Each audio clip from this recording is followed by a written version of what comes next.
வணக்கம் நண்பர்களே. பெரும்பெரும் கனவுகளுடன், பெரும்பெரும் எண்ணங்களுடன், பெரும்பெரும் செயல்களுடன் பெரும்பெரும் வெற்றிகளை நோக்கி செயலாக நாம் மாறலாம். ஒத்தி போடும் பழக்கத்தை பயிற்சி பண்ணுறது, அதை எப்படி நம்ம மாற்றலாம் அப்படிங்கிறது தான் நம்ம பார்த்துட்டு இருக்கிறோம். Are you ready for the transformation? மாற்றங்களுக்கு நீங்கள் தயாரா? How to over come procrastination part 11. வேலைகளை தள்ளி போடும் பழக்கத்தை மாற்ற பயிற்சி. இது பயிற்சி ஜஸ்ட் கேட்டுட்டு வெளியே போகிறது இல்லை. நம்மளோட சேனலுக்கு நீங்கள் புதுசாக வந்திருக்கிறீங்கன்னா இந்த பயிற்சியை முழுமையாக கவனித்து உணர்ந்த பின் சப்ஸ்கிரைப் மற்றும் பெல் பட்டன், லைக் மற்றும் கமெண்ட் பண்ணுறது எல்லாமே ஷேர் பண்ணுங்கள் எல்லா நண்பர்களுக்கும். இது நீங்கள் எங்களுக்கு தர்ற ஒரு உற்சாகம்.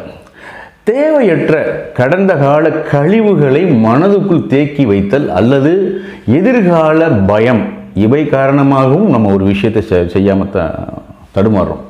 சரி, இன்றைய காலத்தில் போய் வாழ்ந்துக்கிட்டு இருப்பது தானே முறை? கடந்த காலத்தில் போய் வாழ்கிறதா முறை? கடந்த காலத்தை பற்றி உங்களுக்கு ஒரு குற்ற உணர்வுக்கு உள்ளாக்குறத நீங்கள் முதல்ல நிறுத்துங்க. நான் முதலையே ஆரம்பிச்சிருக்கணும், நான் முதலையே செஞ்சுருக்கணும், நான் அப்போவே தள்ளி போட்டுட்டேன், எதையுமே சரியாக செய்ய முடியல அப்படின்னு முதல்ல உள்ளுக்குள்ளே கொண்டு போகிறத ஸ்டாப் பண்ணுங்கள். கடந்த காலத்தில் ஒரு வேலையை நீங்கள் தள்ளி வச்சதுக்காக உங்களை நீங்கள் மன்னிக்கிறது நல்லது.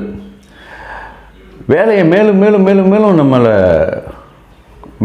உயர கொண்டு போகிறது உங்களை நீங்களே மன்னிச்சிருது. இன்றைய உழைப்பு தானே நாளைக்கு செயலாக மாறும். எதிர்கால மகிழ்ச்சிக்கு இன்றைய வேலைகளை உடனே எதிர்கால மகிழ்ச்சிக்காக இன்றைக்கு விதைக்கலாம். இன்றைக்கு மாறலாமே இல்லையா? எதுக்கு பின்னால் இருக்கிறத நம்ம பார்க்கணும்.